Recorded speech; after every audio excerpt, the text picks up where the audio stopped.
Bismillah Rahman Rahim. Assalamu alaikum. This is Muhammad Atif and this is the summary of today's lesson. Today we started lesson 5, unit 5 in the student book, page number 74, 75.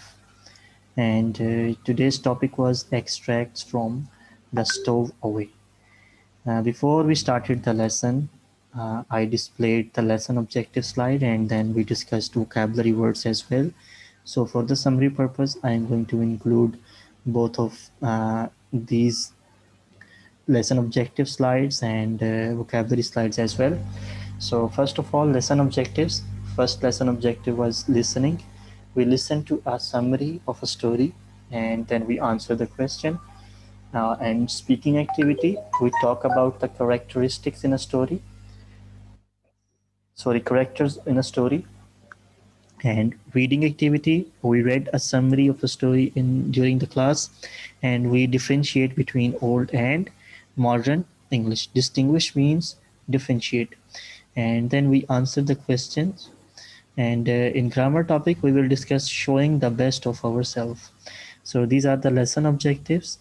And after that, we have a lot of vocabulary words that I discussed during the lesson so students can understand the lesson.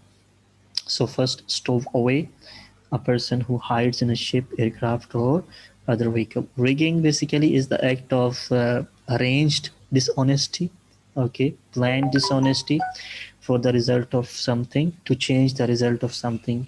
We usually use this word rigging for elections when politicians wants to change the result. Anchor is a heavy metal object, usually shaped like a cross with curved arms. Okay, and we use this tool to harbor the ship, and this helps the sailors to stop the boat from moving. And mast, a tall pole on a boat or ship that supports its sails. And sails means to control, sorry, to control a boat that has no engine. And basically, these are the curtains they hung with tall masts so the air can push the ship. And deck is a flat area on a boat or a ship for walking. Then second slide is determined, wanting to do something even if it's difficult and nothing can stop that person. We call that person determined. Foolish, unwise, stupid, or not showing good judgment. Strict, strongly limiting someone's freedom to behave as they wish. And worthless, having no value in money. Caring, a caring person is kind and gives emotional support to others. Then third vocabulary slide is crew, a group of people who works together, especially uh, on a ship or aircraft. Then ropes, a strong thick string made of long twisted threads. Pro, a face of a ship or boat or front part. Independent, not controlled in any way. Free person or free country. Brave, showing no fear of dangerous or difficult things. So these are the vocabulary words that we discussed and vocabulary lesson objectives. Then I asked the question to the class like, have they ever been to a difficult journey, and why was it difficult? What do you think a stowaway is? So different students participated and they talked about their difficult journey, and especially in this coronavirus situation, in this pandemic situation, it's very difficult to travel. So if anyone has to travel in this pandemic situation, he can say that he feels a lot of difficult. He faced a lot of difficulties to reach the destination, and also after that, I asked them to tell me what stowaway. I already displayed the answer in a vocabulary slide, so students participated it in as well. So you can also check out and memorize the vocabulary slides. Then we read and listened to the summary of the story. So I am going to play the track 30 to include the track 30 for the listening activity. So listen to the track 30. Track 30. In the summer of 1768, Captain James Cook, a famous explorer, set sail from England on the HMS Endeavour on a 3-year journey to discover an unknown continent on the other side of the world. Most of the crew didn't know that a young boy called Nicholas Young was hiding on the ship. This courageous boy wrote about the perilous voyage in his journal, which he filled with tales of hurricanes, disease, new lands, and strange animals.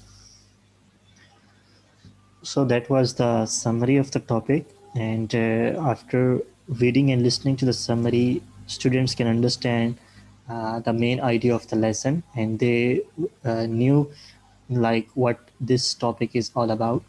So after that, I'm sorry. After that, I asked them the question 3. Now read and listen to Nicholas' diary entries. What is different about the language? Is it formal or informal? Is it modern or old? How do you know? So first of all, before listening to the track 31, I explained the students about the difference between formal and informal language. So the formal language means that the official language accepted by a certain group of people in a society. It's, you can also call it respectful language. Okay, and informal language means language that you can speak with your friends, and also you can speak this language with your age fellows. Okay, it's informal language, and formal language is with your parents or elder people or unknown people or your colleagues or your boss, with your boss. Okay, so you can talk only formal language with these different situations. Okay, and then what's the difference between modern and old English? As you know that English is also very old language, and English scholars always try to upgrade the language. Okay, and in the beginning of this language, when the English scholars started research on English, and then they eliminate some of the words and expressions from it, and then they also included some of the new words and impressions to enhance the vocabulary. So the old English language is like the words or expressions that we are not using in today's language, and modern English language is updated language like we are using today. So this is the question that I asked to the students, and I asked them to participate, and I also asked them to give me some example sentences, like how do you know about the old or modern language, how you can differentiate. So to show you the answer of activity 3, I'm gonna first play track 31. So here is the track 31. Track 31. Extracts from The Stowaway by Karen Hess. Part 1. August 1768. Sunday the 7th to Friday the 19th. Plymouth. With the help of seamen Francis Hayti, John Ramsay, and Samuel Evans, I've managed to keep my presence aboard Endeavour a secret. She's a small ship, and her company over 80 in number. It's a wonder I have not been discovered with all the coming and going of the men aboard, but I have not. The 3 seamen I paid to get me on bring biscuit and water. They make certain I exercise each night during middle watch, when there are fewer hands on deck. It's a good hiding place I've got, in a small boat Endeavour carries aboard her. I can look over the edge and see the deck without being noticed, but it is difficult, lying still, day and night. Part 2. Endeavour creaks without rest as she sits at anchor. The breeze chatters her ropes against the masts, and the ship's bell clangs on the hour and half hour. With all the din of London, I thought it could never be so noisy on a ship. But it is. I've got chickens for neighbours and a goat. Bark and bleat day and night in pens on the deck. I'm glad of their company. Today, the 19th, Captain Cook gathered the ship's company on deck and read the Articles of War aloud. Captain is a clean-shaven man, strict and stern with cold eyes. Part 3. Sunday the 21st, Plymouth. We toss at anchor. My stomach heaves and cramps and heaves again, and I'm bruised from head to toe. I wish my father would come aboard and take me home. I'm tired, wet, and hungry. Father knows by my letter that I've run out on the butcher.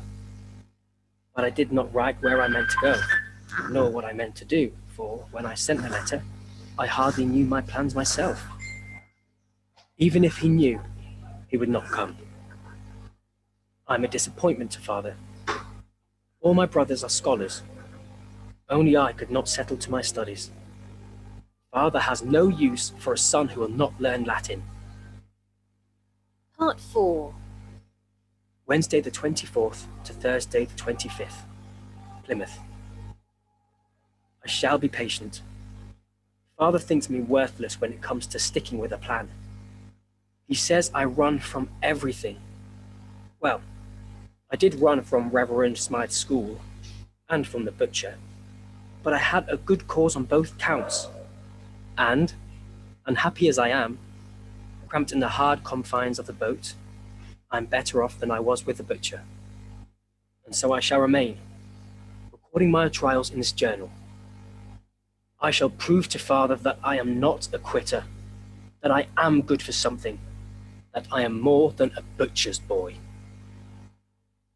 Finally, the rain has stopped. This afternoon, at last, we weighed anchor. Now there are new sounds to join with the others. The wind is clapping the sails, the men singing out in the rigging, the water churned by Endeavour's prow. Fine sounds. Sailing sounds. So that was the track. And after that, I displayed the answer of activity 3 after the discussion with students. I'm going to display it again. So here are the answers on the screen right now. So that's all for today's lesson. Thank you very much. Allah Hafiz.